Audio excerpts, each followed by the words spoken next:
Welcome back, friends. Lost Scarf here. Time for a quick 10 vlog because I don't really know what there is to talk about, to be honest. I really don't. Do I need therapy right now? Let's think. Window's open. But what's actually on my mind is weight loss. It has been a pain in the ass. Like, depression makes you eat, and eating makes you, if eating too much makes you fatter, and being fatter makes you more depressed. Like, it's that age-old problem. And I need to not be heavier because it is causing problems for my back, of course. So I don't know what to do. I am thinking about how I want to deal with this weight, and I don't know what I'm going to do. I'm stressing over a lot about my weight and everything like that, and things, and like I don't know. Like I've been thinking about maybe getting what's it called, sculpted or whatever you call it, where they do things. Like I don't want them to cut into me, so I don't. Well, I might. I don't know. I don't know what's the correct answer, but I need to, I think, lose some things real fast. And I need to figure out what's the healthiest way to do it. And I don't think keto is the healthiest way, because then I'm just clogging my arteries full of fat. And I don't think Atkins is the right way, because now I'm just acidifying my blood. So ketoacidosis, that's the part, ketosis. So ketosis is the diet. What you're doing is you're robbing your body of what it needs to make brain food by going high protein or high fat and low carb. That is the whole thing. You're just overloading your body with other things, but making a deficit of what you need to make brain food. That's what you're doing. And this leads to ketosis. Ketosis is an imperfect way to make brain food using what your body has when it doesn't have the carbs to do it. So that's why Atkins was a thing, and that's why keto came out of it as a healthier alternative. But because we've learned so much that, we don't like that fat's dangerous, and there's still so much research on that, it's hard to know what's true there. Now, something that happened was fat became a big culprit because the sugar industry made it that way. We've always been unsure about cholesterol, like how much is okay, how much is not. Eggs have been bad for you, eggs have been good for you for decades in studies. They're still trying to figure out. And what makes it complicated is just the fact that we have like 3 to 4 fats. That's the issue. You've got your HDLs, LDLs, VLDLs, and I forget the other one right now. Oh, triglycerides. So you got all these different fats, and HDLs are your good fats, LDLs are not so good, triglycerides are bad, and then VLDLs are the worst ones. Those are the ones that usually cause heart attacks, or they're the most culprits that will lead to heart attacks eventually in your life. So you need some fat, but you don't want too much fat. And then there's different types of fat. That's why you have your omega-3s, omega-6s, omega-9s, omega-12s. That's why you have all those different omegas. And then you've got trans fats, and you have other things like that. There's so many different things to consider and try to understand, and it's very complicated. And even the nutrition science world goes back and forth here and there because new data comes out and they're like, oh, okay, this was terrible. Now it's not so bad. Oh, this is all natural. Oh, actually, there's some natural bits of it, but we've been mass producing in such a natural way that's actually not good for you. That's usually with the trans fats. So for a long time, it was like trans fats are only produced by corporations and to preserve things, and it's very bad. And they found like, actually, there is some trans fats in the wild. That's what they've been finding. And the problem is trying to figure out if that's propaganda or if that's true is the annoyance right now. In case you didn't know, so you have cis and trans, right? Cis and trans comes from, I'm going to say this potentially wrong because I'm not going to look it up right now. It comes from chemical orientation. So you'll have like your chemical compound where it's like you got some carbons and some hydrogens and all this stuff in a specific way. And then the mirror version of it is the other way. So you have the cis version, which is this way. And then if you mirrored it, that'd be the trans way.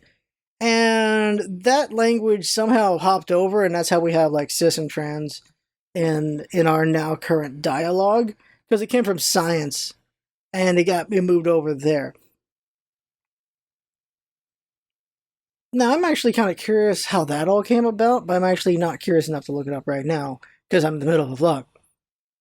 But I know originally for science, that's where cis and trans comes from. That's where it was originally done, and the hop over is not 1-to-1 because obviously trans does not mean mirror of cis in mirror reverse in biological terms. That's where it gets confusing and weird to me because I've always known cis and trans on the scientific terms, whereas other people have known cis and trans as an LGBT thing, where it's like you have trans people and anyone who's not trans is cis.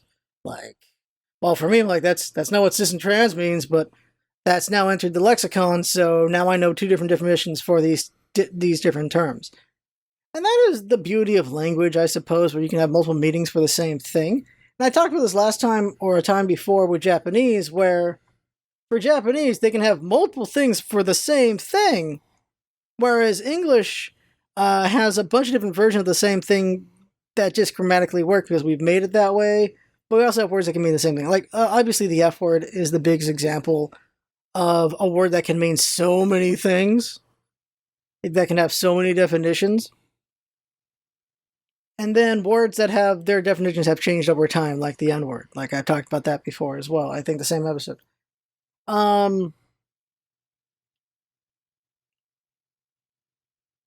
Where was I going? I was just talking about, oh yeah, diet.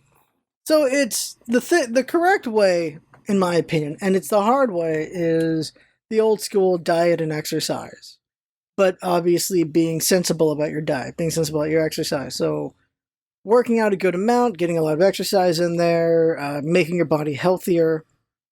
And then diet, of course, is well, if you eat a certain amount, so it's calorie counting, then your metabolism should be used to that. And then if it's a bit of a deficit, then you're burning more than you're taking in and things like that. And that's been tried and true and does work out. It works out for exercise people. My issue right now is my diet has been fine for the most part, but then sometimes I do bad.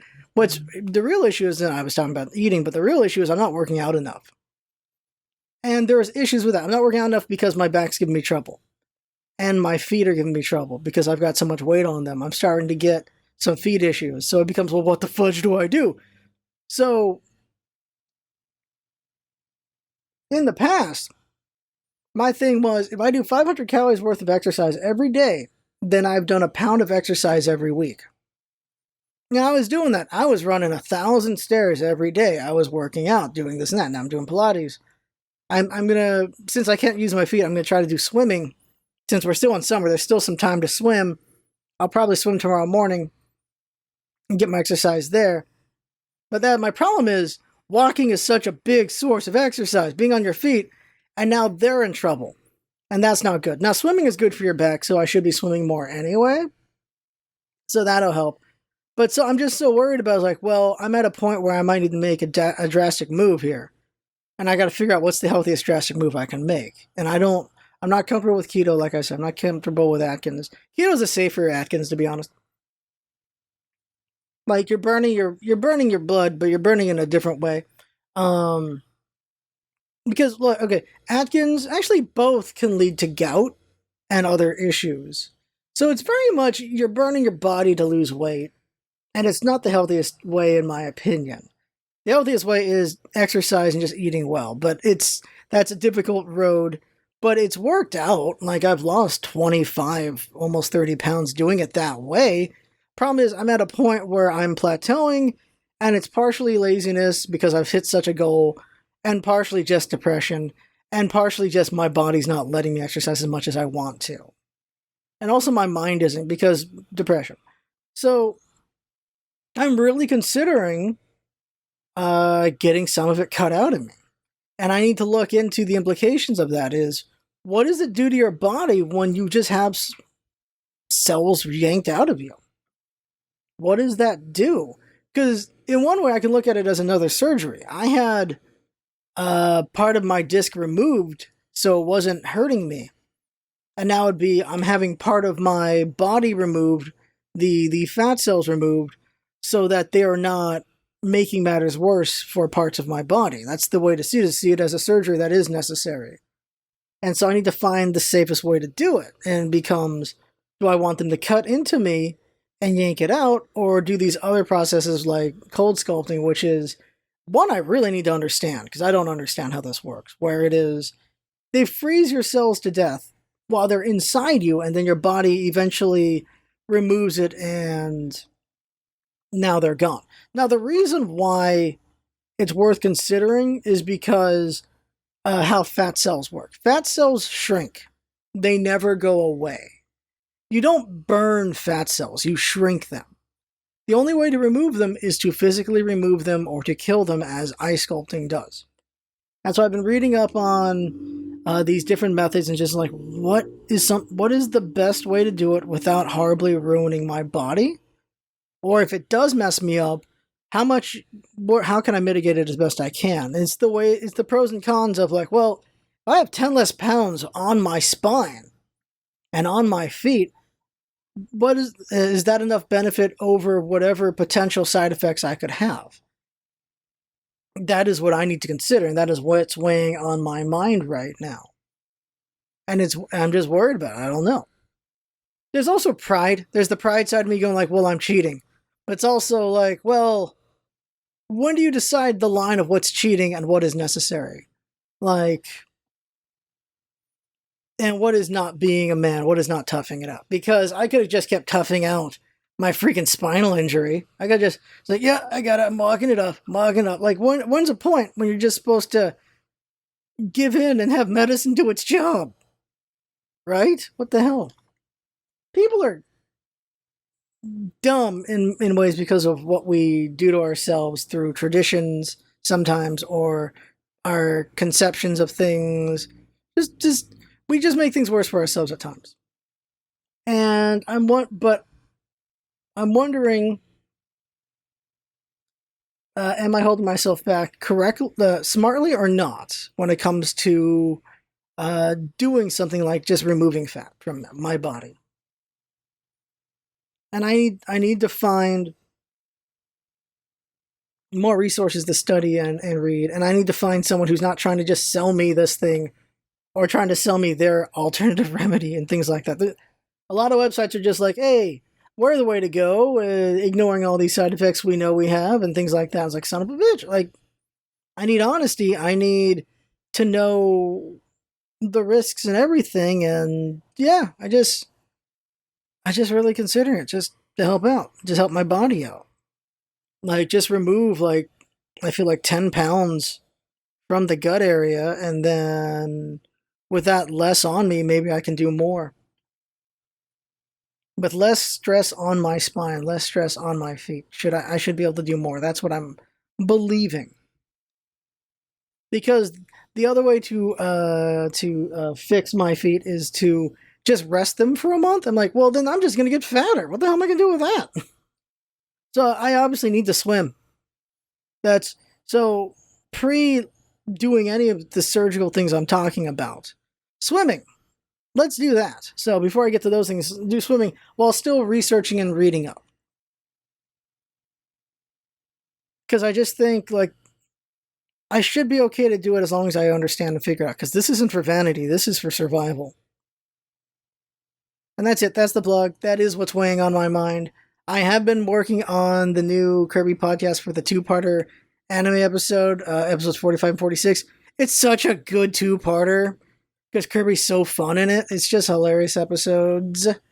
And I can't wait for that to come out in the future. But right now it's in the scripting phase, launching and scripting phase. So it'll be a bit. But that's happening. As far as the channel goes, we're almost done recording Phoenix. Oh my god. After Phoenix, of course, will be Layton, maybe? I forget what comes up in that, because, of course, it's Layton and Phoenix.